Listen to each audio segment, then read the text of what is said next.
Test जो है उनकी कंटिन्यू आप टेस्ट की जो है प्रैक्टिस करो और ऑपरेशन कर दो क्वेश्चन का कि ये गलत क्यों हुआ, कैसे हुआ, कहाँ कमी छोड़ी मैंने, पढ़ने में एक, ओमार भरने में एक, थ्योरी पढ़ने में एक, समझने में एक, और लिस्ट बना लो। जो जो गलतियां कर रहे हो उनकी लिस्ट बना लो। आप जो बच्चे इस बार कृषि परीक्षा की तैयारी कर रहे हैं उनके लिए आप उनको गाइड करना चाहोगे कि उनको किन विशेष बातों का ध्यान रखते हुए तैयारी करनी चाहिए? सर सबसे पहले तो जो तैयारी कर ले उनके पास पहला तो सिलेबस होना चाहिए। अच्छा। और सिलेबस मुख्य ज़बान याद होना चाहिए भाई, हाँ मेरे ये टॉपिक है और ये नहीं है, क्योंकि बिना फालतू चीज़ें नहीं पढ़नी, जो सिलेबस में है ना वही पढ़नी है। ऐसा नहीं है कि वहाँ तो वो पूरे पढ़ा रहे हैं और वो सर तो पूरे पढ़ा रहे हैं, क्योंकि ऐसा कुछ भी नहीं है। 100 क्वेश्चन आते हैं तो ऐसा जरूरी नहीं है कि 100 में से 100 करेंगे उसके ही सिलेक्शन। मान लो 80 क्वेश्चन भी अपन को आ रहे हैं तो वो उसमें सिलेक्शन हो रहा है ना सर। सही बात, ज्यादा पढ़ने की जरूरत है। अननेसेसरी चीजें पढ़ने, साइंटिस्ट बनने की जरूरत नहीं। हाँ ज्यादा ओवर स्मार्ट बनने की कोई सर जरूरत ही नहीं है, वरना कोई बहुत से करते हैं मार्केट में दूसरी गाइड आ गई, अरे वो ले आता हूँ, बिल्कुल, अरे वो तो ऑब्जेक्टिव है वो सही है। हाँ। तो मैटर एक रखो और उसी को बार बार रिवाइज करो। बहुत बढ़िया। हाँ, और सर दूसरी बात टेस्ट, क्योंकि थ्योरी तो अपन पढ़ते जाते हैं, टेस्ट नहीं देते तो अपन को पता ही नहीं चलता कि थ्योरी पढ़ तो ली पर इसमें से क्वेश्चन आएंगे तो अपन कैसे अटेम्प्ट करेंगे, कैसे क्वेश्चन आते हैं।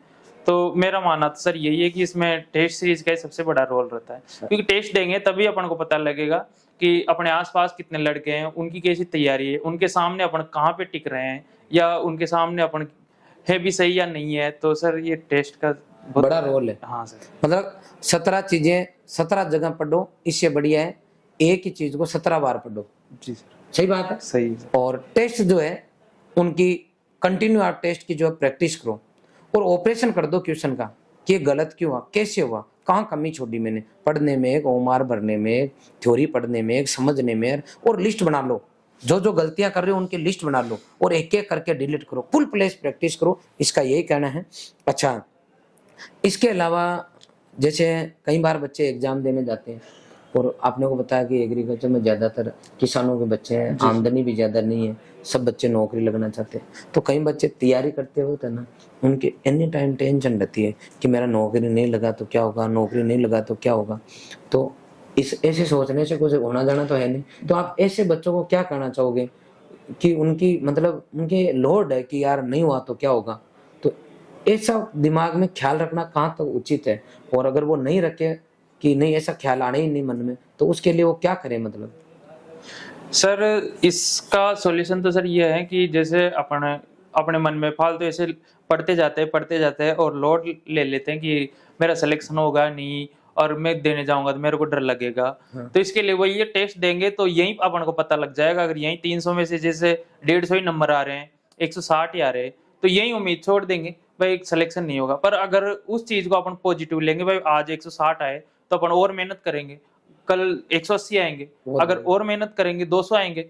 और सर जैसे जैसे वो एग्जाम देता जाएगा, टेस्ट देता जाएगा, तो उसको वहीं पता चल जाएगा कि अपना सिलेक्शन होगा कि नहीं होगा। हाँ। इस चीज का कुल मिला के वो फालतू के दिमाग में फालतू के बैठना सर कोई सॉल्यूशन नहीं है। सॉल्यूशन नहीं है सर। वो जैसे अपने ओवरेज 220 या 230 नंबर आ रहे, 240 आ रहे, तो उसको फुल कॉन्फिडेंस रखना चाहिए कि अपना सिलेक्शन हो जाएगा आराम से, और हो भी जाएगा सर। हो भी जाएगा ना। हाँ, बहुत बढ़िया।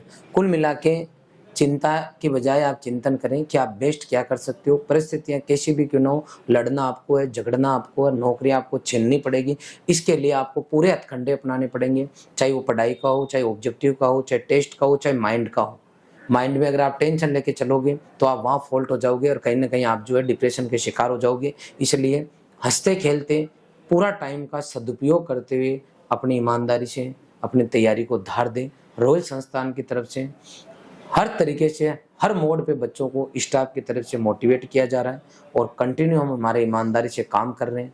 इस बच्चे से जैसे मैंने आपको मिलाया है, इससे बहुत सारी चीज़ें मुझे सीखने को मिली है कि किस तरीके से बच्चा जो है लगातार टेस्ट देता रहा, फ्री में जो है ये बच्चा कोर्स लेता है और किस तरीके से आज नौकरी लगता है। तो हम कंटिन्यू जो फ्री में कोर्स दे रहे हैं सुबह, उसका भी कहीं ना कहीं बच्चों को बेनिफिट हो रहा है। और मैं चाहता हूँ ऐसे कोई बच्चे जो पेड कोर्स नहीं ले सकते वो कंटिन्यू टेस्ट दें, आपका डेफिनेटली फ्री वाले में भी नंबर आ जाएगा। आप बेटा यहाँ पधारे, इसके लिए आपका बहुत बहुत आभार। और मैं